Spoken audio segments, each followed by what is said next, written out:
Welcome back, everybody. It's not often that I get an opportunity to speak directly to God, and now you do as well. We're speaking with Mark Harelik, who's a wonderful actor. You've seen him everywhere, from 42 to Kimmy Schmitz to Seinfeld and everything in between, on stage and on screen. It is my distinct pleasure to welcome Mark to the program. Thank you, Alan. Yeah, Yes, I'm sprinkled everywhere like salt and pepper. I'm generally not the meat, fish, or chicken, but I'm the spice that makes it edible. listen, and that's the type of a career that I always aspired to. It's the interesting roles and ability to be on wonderful sets with incredible people and to Truly, yeah, and to really just get a chance to play. And that's yeah, what I always. yeah. But, I once I'm going to preempt a question of yours with an observation just pertinent to this. yeah. I at where were we? Annette Bening and I were doing a reading together, a 2-actor reading as a fundraiser for the American Conservatory Theater in San Francisco. We're both alums of the American Conservatory Theater. And so there I am, a working actor, with my friend and also major star, Annette Bening. And we do this fundraising performance. It goes very well. And we're meeting later with members of their acting class. They have a professional actors training program similar to Juilliard, I would say. And we were talking to them about the working life in the theater. And I observed to them that they have before them 2 very contrasting examples of working actors, 2 actors that work all the time. One who is a star and one who you possibly recognize, but you may think is your dentist or the guy you run into at the grocery store all the time. And I say, these are 2 versions of 2 viable careers that you could have as an actor. One as the result of phenomenal talent, the woman seated to my left, and the other as a result of dogged determination and just being present, which is my path. And I said, you can be a working actor in either of these categories. Yeah. Well, Annette is wonderful. She's one of my favorite actresses. I still in this time in our country's present, I go and I rewatch The West Wing and I go and rewatch The American President.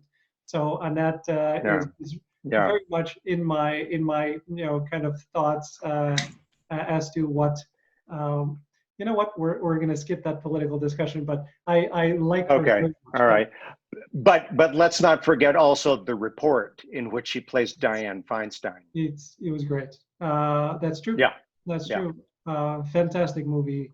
It's Annette is again, just on Annette for a second. It's a actress that, and I think the first time I saw her was in Bugsy, where somebody who could be really, really small and so talented in just a tiny gesture.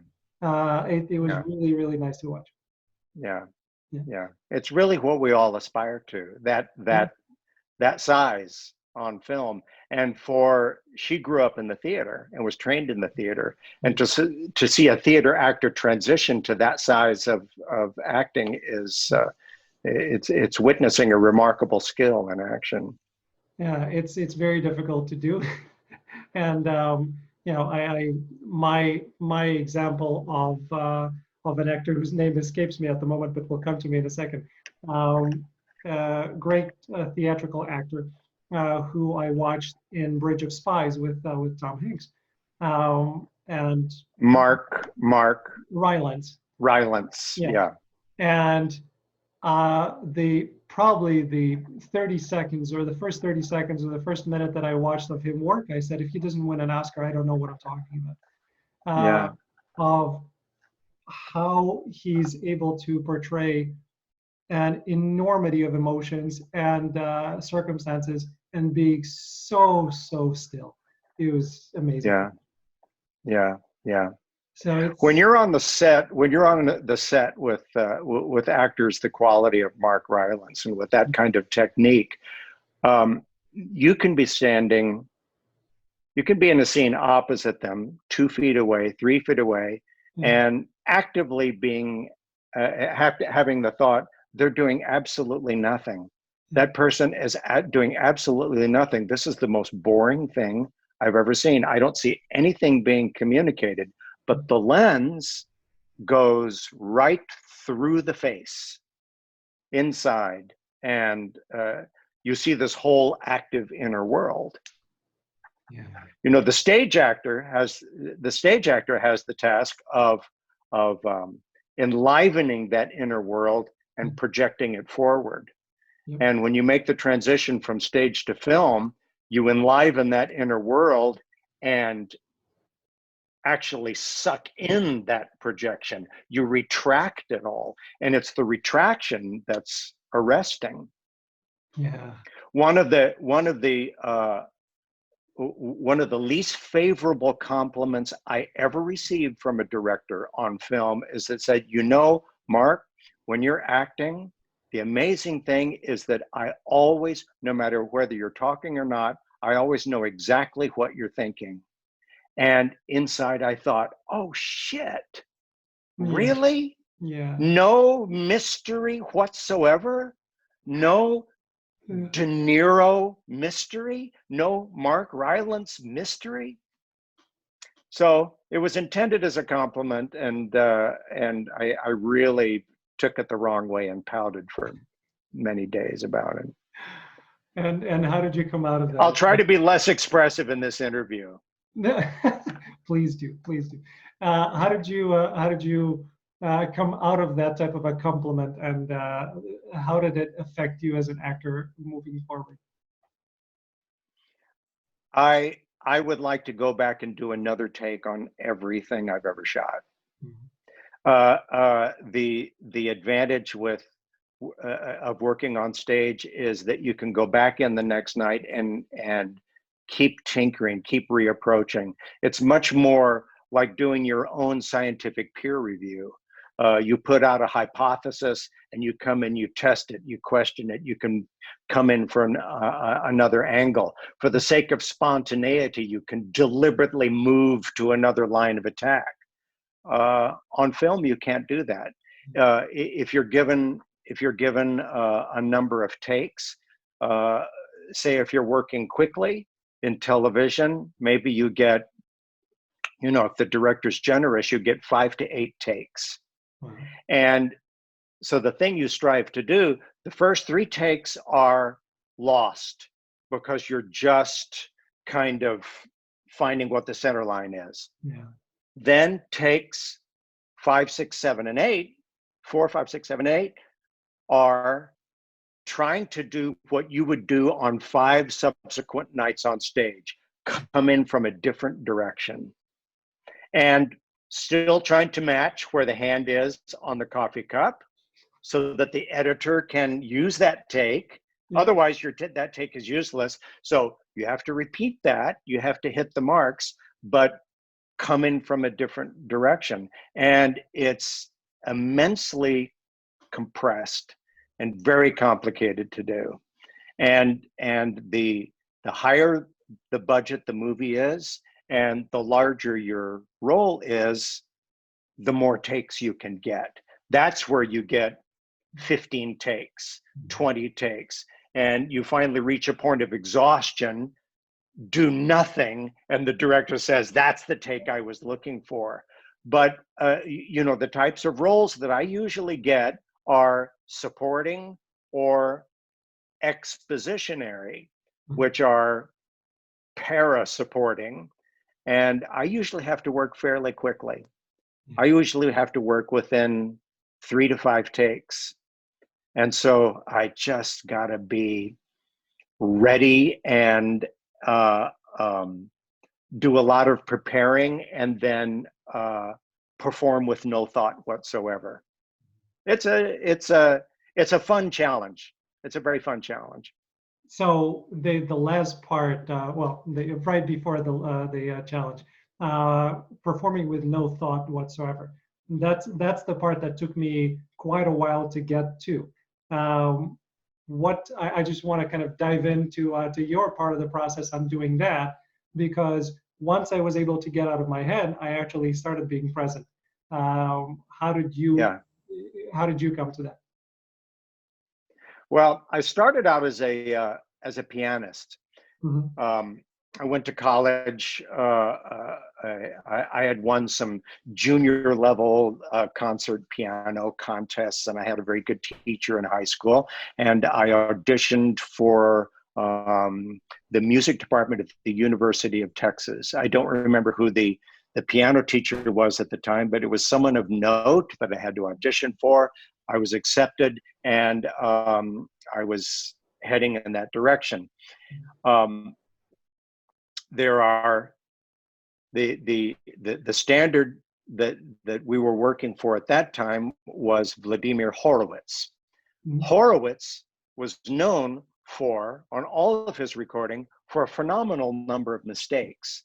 You'd hear his fingers hit two notes at the same time. You would hear him do a fantastic arpeggio and hit accidental sharps on the way. And the hyper technicians in my class would criticize him for that. But the teacher says, no, what he has done, he's studied the material, he's formed the material, he's memorized the material, and then he lets go. And he's driven only by emotion. Yeah. And so he's not thinking about finger placement. He's not thinking about structure of interpretation. All of that has been rehearsed and prepared. And what he's doing in performance is just firing himself out of the starting gate and perhaps in some cases flailing. And you hear mistimings from occasionally. Mostly it's just wrong notes. And what predominates is the emotional life of his work. So translate that to acting, which became my guiding principle, is you learn your words, you study your character, you let your study of the character modulate your interpretation of it, and then you forget all of that. And you start speaking with a blank mind. And the people who are adept enough at making an end run around this use something like this. Mm-hmm. Brando, Joe Pantaleone, several other actors who I can't think of at the moment, get their lines. They don't memorize their lines. They get their lines fed to them from off camera as they're feeling whatever they're feeling, and they just feed those words into the emotion. I just don't have the facility to do that. My brain doesn't work that fast. But that's the idea. But gymnasts do that. Olympic divers do that. They're not thinking about how their body is turning. Yeah. That's already been ingrained. They just follow whatever I guess there is an emotion to a double axel. Must be. But in acting, that's what you strive to do. Otherwise, you're not present tense. Mm-hmm. You're presenting an imitation of a performance. You're presenting, here's my idea of a performance. And we know as viewers, when we watch actors, or even when we listen to musicians, you can hear the difference. You can see the difference between somebody who is present and the camera is capturing a moment in time, or a flow of emotions in time, or somebody who is creating something for you. And someone who is creating something for you is not going to move you very much. You may appreciate their technique. Olivier kind of trod that line. You could see his mind at work. You could see him deciding that this is the image he wanted to deliver to you, but somehow he was able to engage his emotions at the same time. But really watching critically, you could see that there's a little barrier of thought between him and the camera, or him and the viewer. And he was known for stage fright. And stage fright is a result of that consciousness that I'm thinking, I'm being watched right now, and I have to present something. Oh no, what if I fuck up? What if I say something wrong? What if I forget everything? And then his mind would go blank. Yeah, it's such a tricky, wonderful thing that we're attempting to do. I remember, this is not acting, but it's apropos. I remember taking a mediumship class. So mediumship is... Say that again? Mediumship. Mediumship is the, what some believe, some don't. It's the ability to speak to those in that are no longer on this physical plane. Oh, yes, I understand. So right. I have some, some abilities as an intuitive, and I wanted to explore. So I took a mediumship class, and a mediumship class, it was a really intense workshop with somebody who's Elisa Williams is the medium. She's a professional. She's been traveling around the world, not lately, but doing these types of readings in front of thousands of people. And I remember being put in situations all the time where you're supposed to do something, and all of the eyes are on you, and there are no lines. You have no idea what it is, and all you can do is empty your mind and be receptive to whatever information flows, and then trust enough not to judge any of it, and just say it and kind of connect. And I had instances where she would literally bring people off the street, and they would line them up, and then they would bring us into the room, and then we have 30 seconds to go person to person to person to person to person and tell them what it is that we're feeling. Connect, tell, move on. You have no time for anything else. And the stuff that comes into your mind, if you start questioning or interpreting it, you're done, you're lost, the connection is gone. And I was saying things that I would not believe myself, but they were real, which made me, again, more receptive to something like this being real. But I try to kind of take that feeling of I'm empty and I'm just going to see what comes. And if you've done your homework and you know your lines, those lines are going to come at the right moment when you as the character is supposed to say them. So it's a scary thing to do, but when you get in the habit of doing it and just trusting it, it becomes a lot better. So what you did was put yourself into a place of total isolation between you and the subject. You were totally isolated, which means you had no objective eye on you. You didn't have your own objective eye, and you had nobody else's objective eye. The same thing you get if you're out walking a trail alone in the woods. You sort of forget that all about objective eye, because you don't need an objective eye. There's nobody looking at you. There's a Taoist saying, which I will misquote, but the sense of it is the bowman working on his own hits the center every time. The bowman competing for the silver medal is off the target. The bowman competing for the gold cup misses the target entirely. And all of that has to do with the objective stakes that you bring into your situation. And the fantastic either irony or paradox about acting is that acting is always public, but it is completely private. You are never in a greater state of isolation than you are when you're in public acting.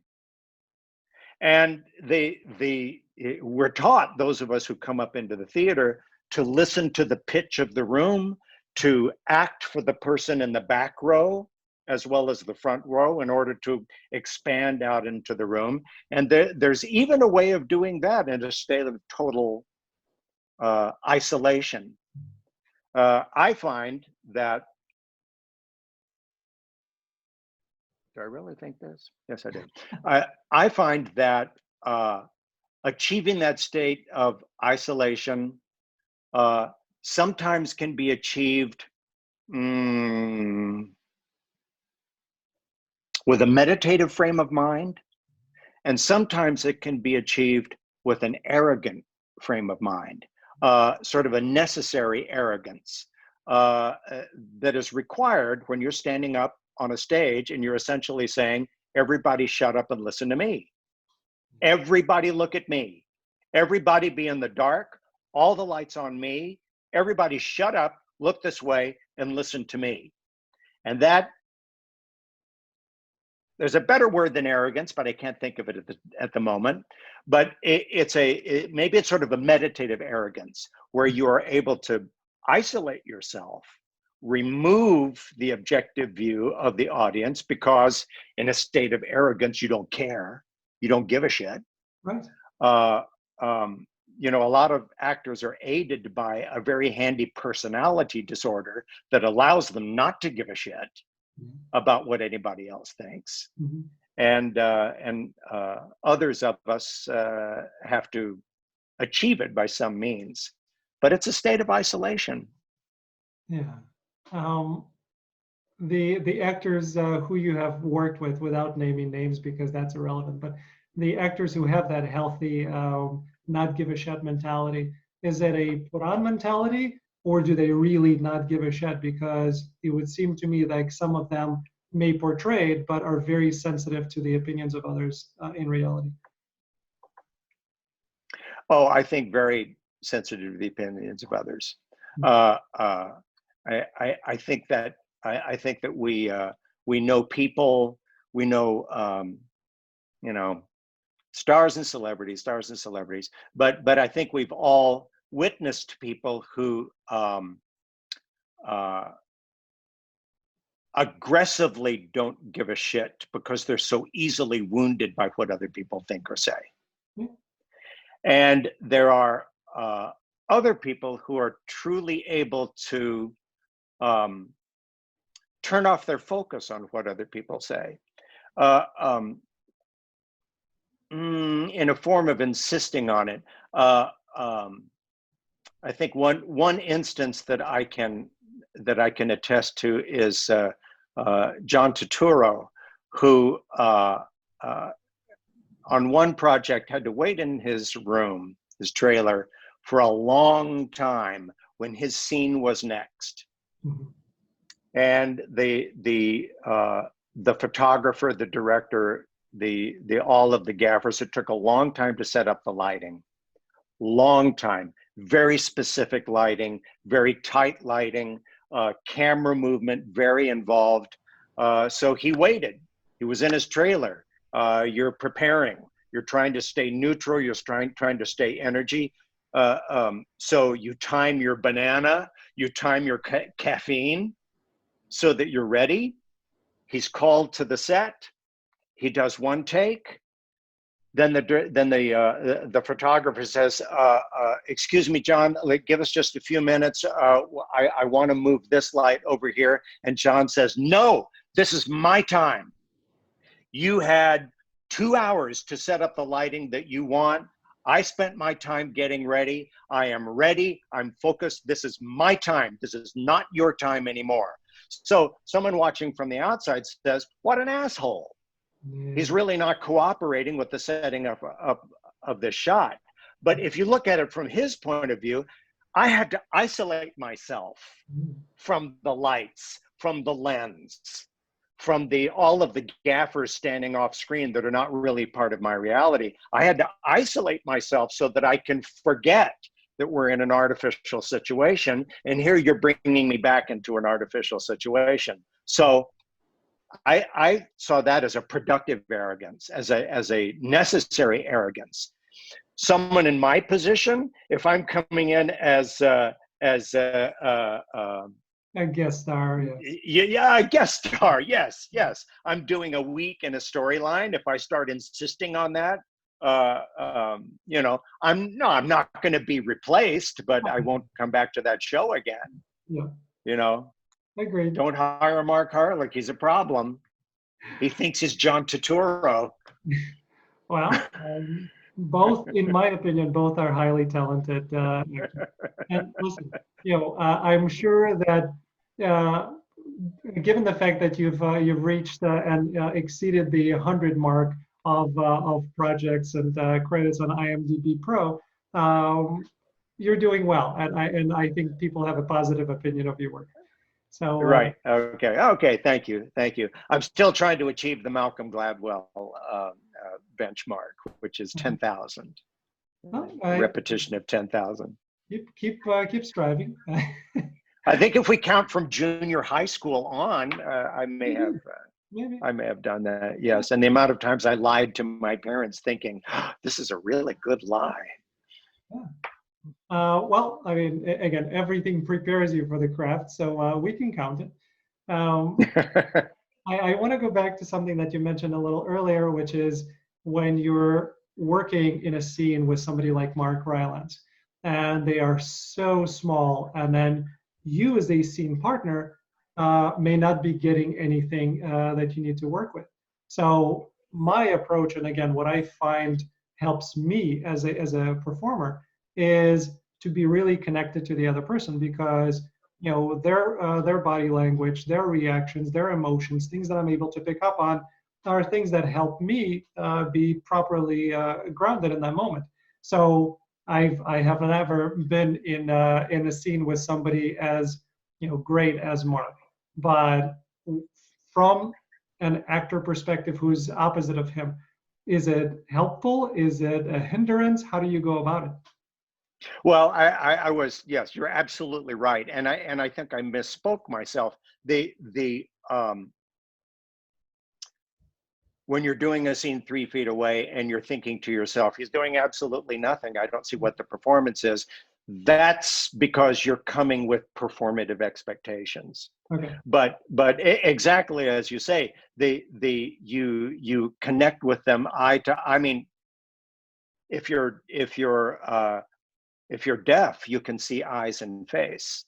If you're blind, you can hear breath and words. Mm-hmm. So you connect in the same way as you would connect with somebody across your dinner table. If you're speaking with somebody across your dinner table who's in a state of extreme reticence or a state of being closed off, that emanates as much into the room as shouts and laughter does. It has the same vivid emanation. So it requires full attention, listening, and empathy. And if you have an open, empathetic channel, you can hear all of that. You can see all of that. You can see and hear the invisible, and the empathetic channel is primary. You get to the empathetic channel by achieving that state of isolation that we were first talking about. But the isolation is not a vacuum. Now the isolation, some medium has to flow back and forth. Mediumship has to flow back and forth, and that's empathy, which is the very simple biological method of I have mirror cells in my brain that know what you're thinking. I'm mirroring what I think you're thinking. And so we're sharing a thought line. We're sharing a heart line, to use crayon colors, about it. But if you don't have empathy, you can't listen, you can't hear, you can't see. And so you have to do a what I call a mirror performance. You practice in front of the mirror, you get it the way you like, and then you deliver that performance. A lot of great actors doing that, especially on Broadway. You have to. It's defensive acting, defensive against your actor opponents and defensive against your director opponents. But on camera, simple, genuine empathy can get you anywhere you need to go, which is the only purpose for art at all. It's the only purpose of acting, is to achieve empathy between this final product and the viewer. And if you don't achieve empathy, I mean, even broad comedy has a line of empathy to it. Watching James Corden's performance in One Man, Two Governors, the broadest kind of farcical comedy, and yet you empathize with the plight of this character because he's feeling it genuinely while he's rolling around on the floor strangling himself. Yeah. Haven't seen it, but it sounds like something that I would enjoy. Not the person rolling on the ground trying to strangle themselves, but the empathetic performance of it. So given that, again, you have such a breadth of sets and experiences in drama and comedy, were there any that stand out to you as those from which you grew as an actor?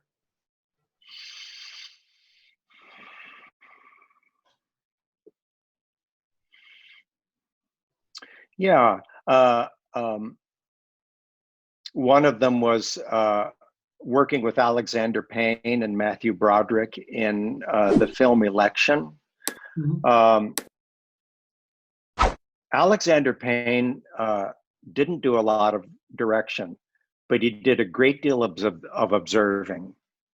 And his most consistent direction was do a little bit less, do a little bit less. So he was helping us to work toward a non-performative performance. And he was also opening the field wide for, I'm only interested in what you have to offer. I'm not really interested, this is, he didn't say this, but his on-set aesthetic seemed to be, I'm only interested in what comes out of you at this moment. I'm not really interested in anything you've prepared. I'm interested in what happens in this moment. And so really didn't give a lot of direction. If you wanted a specific action or event to occur, of course, you have to do that, and those are your parameters.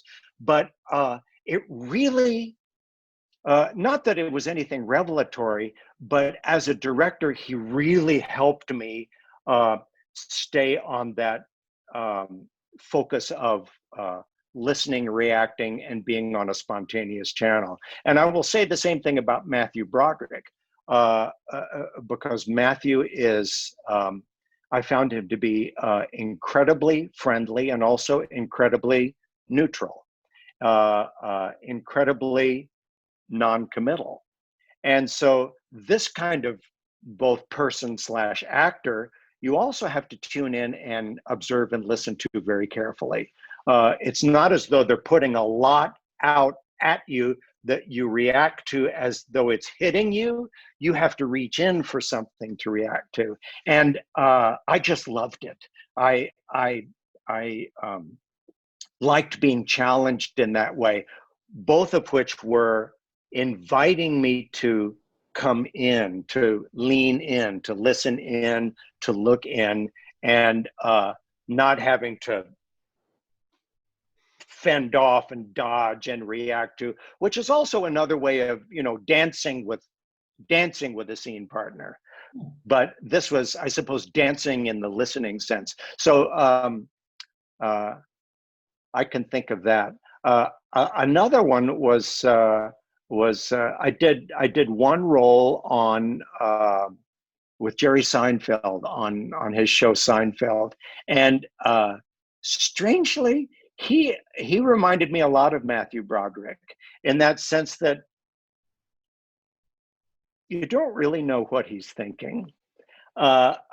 He has a very pleasant, neutral aspect. And his neutral aspect is both inviting and critical at the same time, which is sort of the essence of his comedy. Yep. He's both participating and he's joyfully participating and disdainfully scorning all at the same time. And it resides on this neutral plane. And I found it just fascinating to work with. And it allowed my character to misinterpret Jerry just as freely as I was able to interpret him. And so the thing I learned is that I can interpret Jerry in a variety of ways, and they were all correct. So it gave my character a great deal of freedom to go into the preposterous, to go into the, I know what you're thinking, which is both fun and instructive. That's very interesting. I obviously I watched Seinfeld, and I really enjoy it, even though they're all really, really weird, despicable people that I probably would not want to hang out with. Including Jerry? Well, including Jerry's. He's suspicious. He's suspicious, you have to admit. Yes, he's very suspicious. You don't know, you never know if he likes you or not. Oh, yeah, and that's the thing that once I started watching Jerry's getting comedians in cars getting coffee. Thank you. That's it. Yeah. So once I started watching that, I really started to understand who Jerry is as a person, and I thought, that's a really interesting man who is extremely sure of himself, really talented, and if you're not on his level, he probably will not enjoy spending any time with you. No, exactly. Yeah. His mind is always on the perimeter of things, on the edge, but his edge goes in 360 degrees. Yeah, so it was fascinating. And by the way, his level, I didn't mean the level of success financially, it's his mental level. I understand. Well, I agree. Because he, from that perspective, he's not a big shot. When people say hi to him, he says hi. He's happy to take photographs. So he seems to be a very accessible guy from that perspective. Anyway, I also found it interesting, kind of getting off the acting track a bit. But your grandparents, came from where I came from. And looking at your name, I can pronounce it in. Are you from a shtetl? Not quite, but I don't think they had those when I was born. But yes, it's really interesting that you actually created a play that was based on your grandfather and your grandmother's experience. I did. I created two plays actually that covered two generations. Just so everybody will know what we're talking about, my grandparents came from essentially Fiddler on the Roof. If you've seen the movie of Fiddler on the Roof, you've seen the village they grew up in, which is in what's now Belarus, south of Minsk, in the Jewish Pale of Settlement, and emigrated to the United States as teenagers. Where are you from? Babrusk? Minsk? I'm east of that, so I'm eastern part of Ukraine. Ukraine, yes. Okay, but in the Jewish sense, it was all in the Pale of Settlement. Yeah. They settled in because of my grandfather was part of an immigration experiment called the Galveston Plan that routed Russian Jewish immigrants through the port of Galveston. And they settled Texas, Oklahoma, Kansas, Nebraska, the entire Midwest. A lot of American Jewish families in the Midwest can trace their roots back to Russia through the port of Galveston. He settled in a small, very small, almost village size, shtetl-sized village in central Texas that was, in a certain sense, in a virtual sense, all Baptist, and made a life. And I grew up in the only Jewish family in a small town in central Texas. So I wrote a play about my grandparents settling in that small town. And then I wrote another play, which was my grandparents, after my grandparents had passed away, and my father and me as a bar mitzvah boy are still the only Jewish family in the small town in Texas. And so I performed in the play as my grandfather and as my father, which was it was an interesting and moving and fulfilling experience for me personally. I don't know how other people reacted to it. Must have been. And again, in terms of timing, I'm uncertain of this, but did you get to know your grandfather? Was he alive? Yes, yeah. We were a 3-generation household. So he would tell stories about when Sholem Aleichem would come through his village and tell stories standing in the back of his horse-drawn wagon. Wow. And entertain in the town square. And this would had to have been shortly before, because I know that Sholem Aleichem fled that region for, where did he go? Not sure. Paris, London? I really don't remember. New York? I don't remember, but he left. So this was in the 1890s that my grandfather would have. So he told stories about Sholem Aleichem. Can you believe it? And then Fiddler on the Roof is set exactly in the time frame when Tevye leaves Anatevka. Was right at the time when my grandfather left his Anatevka and went to rural Texas instead of, I think, New York. Tevye was going to Chicago. Oh, he was. Okay.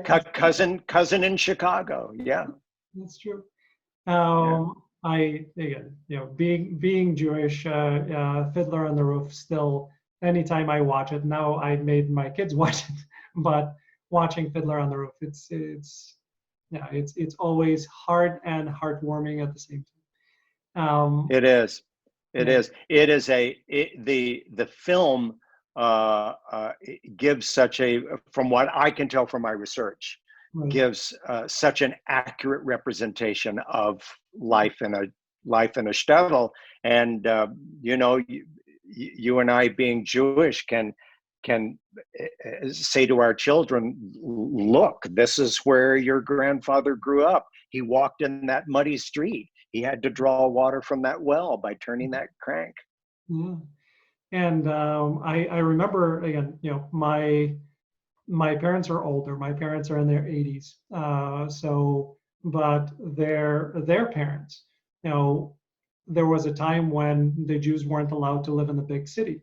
So the big town that we lived in Ukraine was one of the largest cities, kind of thing between Detroit and Boston combined. But all of the Jews for maybe 30, 40 years before that, maybe a little bit more than that, they weren't allowed to live in the big city. So they had to live in those small villages. So it was definitely very appropriate representation. And I keep coming back to that film and thinking, oh my God, of what happened to Poland to his daughter during the World War. So anyway, but, I'm glad that that your grandparents made it and they left before everything went berserk. That's nice to hear. I often in wondering why it is that my grandfather chose to live in a small rural town in Texas rather than go to a big city that was her. My son is shaking my hand. Hello. Yeah. You can come in and say hello. Come say hello. This is Alan. This is my son. Bow down. Nice to meet you. He's named after his great grandfather Haskell. I saw that. That's very sweet. By the way, my father's name is Mark. Oh, really? Crazy. The reason that my grandfather chose to live in a small rural town may have had something to do with his lack of ease in a big city. Yeah, it certainly could have been, because that's what they remember. It's such a fascinating kind of part of history, and I think there were part of the extended family of ours that left around that same time as your grandfather and grandmother. My family stayed. The pogroms, around the time of the pogroms. Yeah, and pogroms were very prominent in Ukraine, and my family stayed, and that you could see how it just completely changed the trajectory of the family. Where my mother, who we immigrated to the United States in '89, we were supposed to leave in '79, but then the border closed for 10 years. So in '89, you weren't at that time flying directly to from Kiev or Moscow to the United States. You had to go through an immigration process in Austria, then Italy, then the United States, if they let you go. And many people ended up staying in Italy for months and months because they weren't allowed to go. So point of the story is my parents in their 50s and me as a 14-year-old kid, 2-hour flight from Kiev to Austria to Vienna. We get out and it's a completely different world. It's a different century. It's a different century. We go to wash our hands in the bathroom and we can't figure it out because there's nothing to twist. My mother goes in Vienna to a small grocery store. Think 7-Eleven size here, maybe a little bigger.